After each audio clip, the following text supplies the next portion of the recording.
they sent me the scenes and they didn't tell me what film it was, but coincidentally, I had read The White Tiger as a teenager. So the moment I read Balram on the scene, I knew it was The White Tiger. 1 month and probably 5 or 6 rounds later, Amin went back to New York and called me and told me that, like, he told me that they wanted me to play Balram, and it it felt so surreal. It felt like it almost wasn't happening.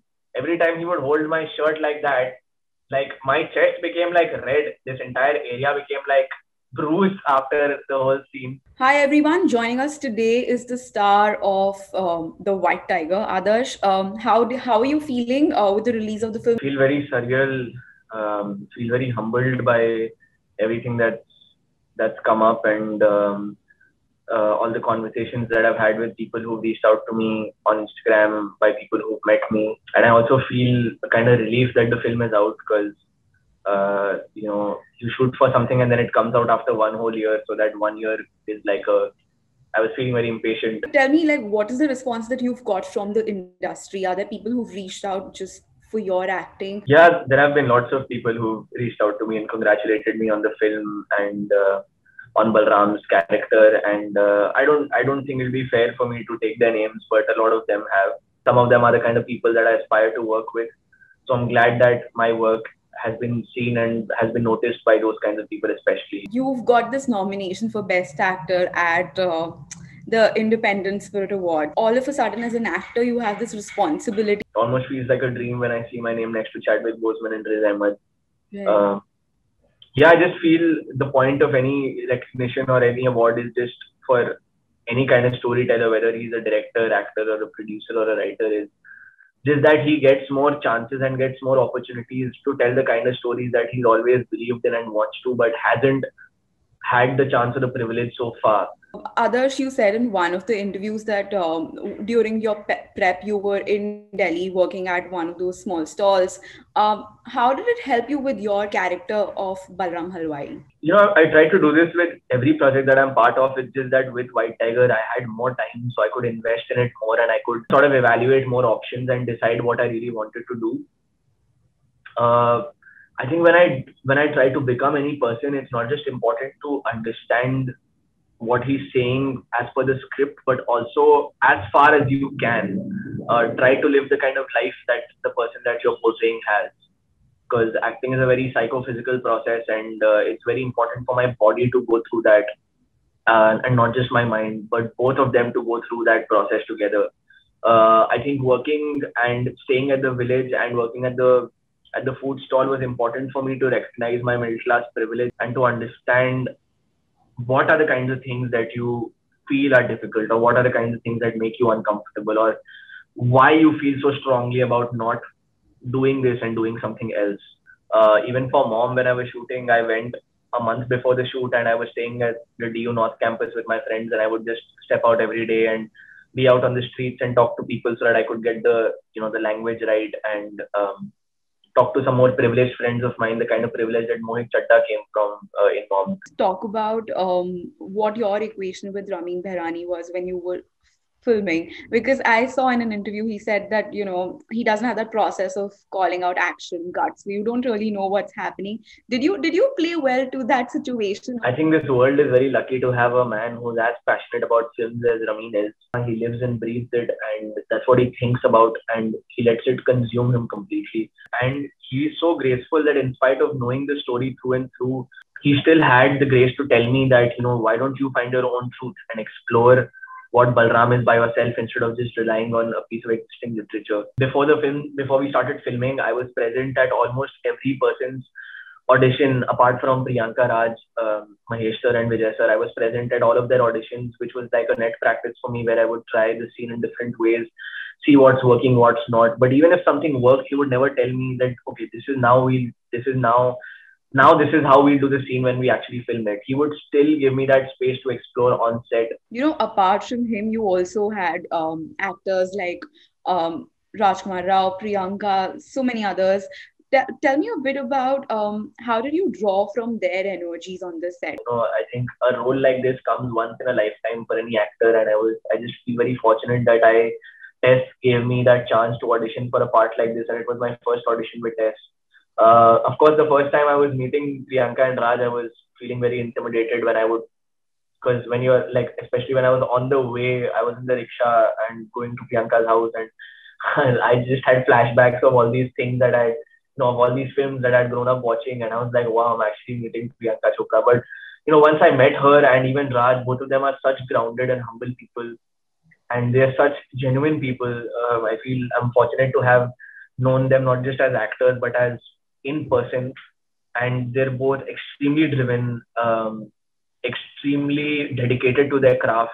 Once we started filming, we were all just the people we were playing. I was Balram, Priyanka was Pinky Madam, and Raj was Ashok sir. So then these sort of lines seem to like not exist anymore. Then you're just the character you are, and you interact like that. Tell me a bit about your audition with Tess Joseph. Did you know what you were auditioning for, or how did it come to you? Uh, her team got in touch with me in the first week of June 2019, and they sent me the scenes, and they didn't tell me what film it was, but coincidentally, I had read The White Tiger as a teenager. So the moment I read Balram on the scene, I knew it was The White Tiger. Okay.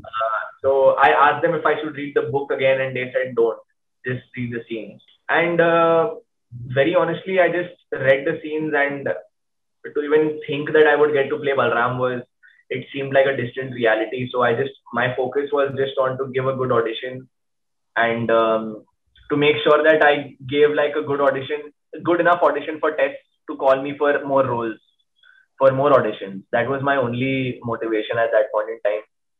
And my first audition went well, and then I had a callback audition, and then in the third audition, Ramin and Mukul joined us. We tried scenes of Balram as the driver and as Balram as the businessman, and 1 month and probably 5 or 6 rounds later, Ramin went back to New York and called me and told me that, he told me that they wanted me to play Balram, and it felt so surreal. It felt like it almost wasn't happening. Tell me a bit about this particular scene, which was like a high tension scene between you and Rajkumar, the one where you push him.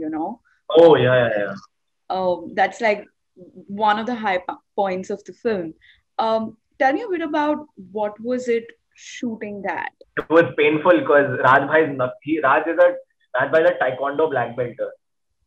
He's Taekwondo black belt. So his knuckles and his hands are really hard. It's like a rock. So we hadn't decided the intensity of the scene. We just let our moods dictate that. Ramin loved to do a lot of retakes because he would constantly keep exploring for something new, something that he hadn't found in a previous take. So we would do 15 takes, 20 takes of scenes.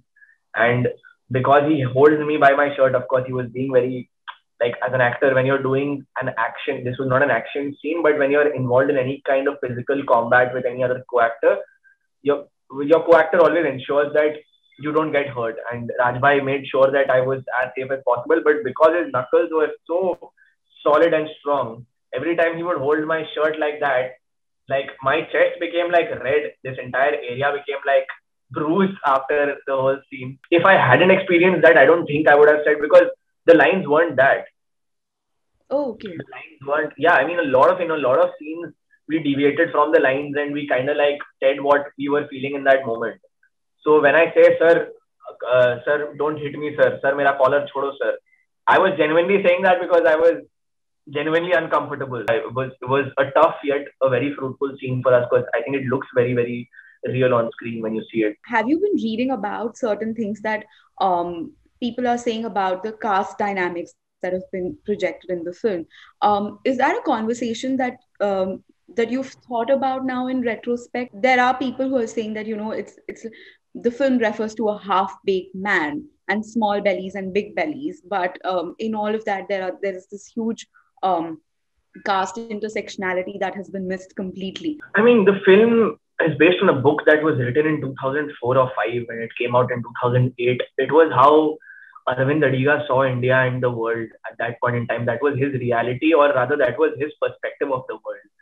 The beautiful thing about storytelling and filmmaking is that every filmmaker sees things differently. That is how Arvind saw India. It's not necessary that 100% of it is true. Yeah, I mean, of course, people are entitled to have their own opinions. And I think that only becomes interesting because, especially as an actor, at least when I work on a film, I'm so closely associated with it for such a long time that you also tend to lose perspective on some things. And when people point out certain things and talk about it, then I'm like, this is interesting because I didn't think about it like this. Yeah. So I like to read these kind of things because it just helps me to understand and have like a third eye to things. Gives me a broader perspective on everything.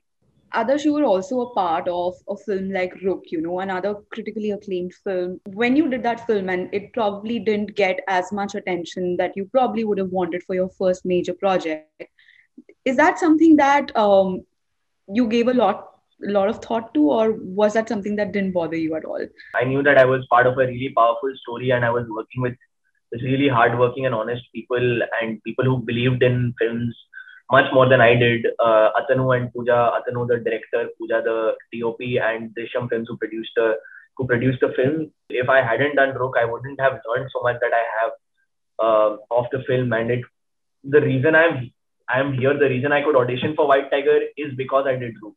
You also played the younger Shah Rukh in My Name is Khan. How did you get that? I auditioned for it.